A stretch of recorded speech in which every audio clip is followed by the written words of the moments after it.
Avvalambor assalomu alaykum.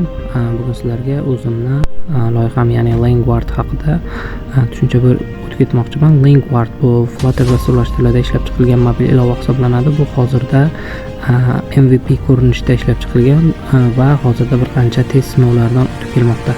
Hop, Langwardning asosiy maqsadlariga to'xtaladigan bo'lsak, ayni paytda ko'zi ojiz atletlar professional yugurish bilan shug'ullanadigan, doimiy ravishda yo'lakdan chiqib ketish yoki boshqa sportchilar bilan to'qnashib qolish xavfi ostida bo'ladilar. Ularga yordam berish uchun doimo murabbiy yoki yetaklovchi liderlar shart bo'ladi. Bu esa sportchining mustaqil ravishda to'laqonli shug'ullanishini cheklaydi va jarohatlar xavfini oshiradi. Biz aynan mana shu muammoning innovatsion va texnologik yechimini yaratdik. Bu Langward loyihasi hisoblanadi. Loyihani qilishdan asosiy maqsad shundan iboratki, hozirda professional darajada ham ko'zi ojiz yuguruvchining natijasi ko'p jihatdan uning yonida yuguruvchi gidning jismoniy tayyorgarligi va ularning o'zaro mukammal sinxronligiga bog'liq bo'lib qoladi. Gidning charchashi yoki xatosi sportchining natijasiga salbiy ta'sir qiladi.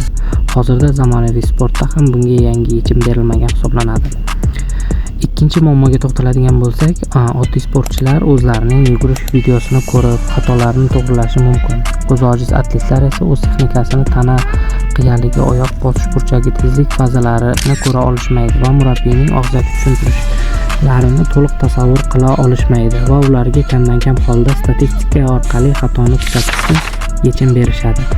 Bugungi kunda biz shu masalalarga, ya'ni muammolarga yechim tariqasida o'zimizni loyihamizni taqdim etamiz. Bugungi kunda ko'zi ojiz yuguruvchilar o'z mashg'ulotlarida to'liq inson omiliga, ya'ni gid hamrohiga tayanib qolishadi.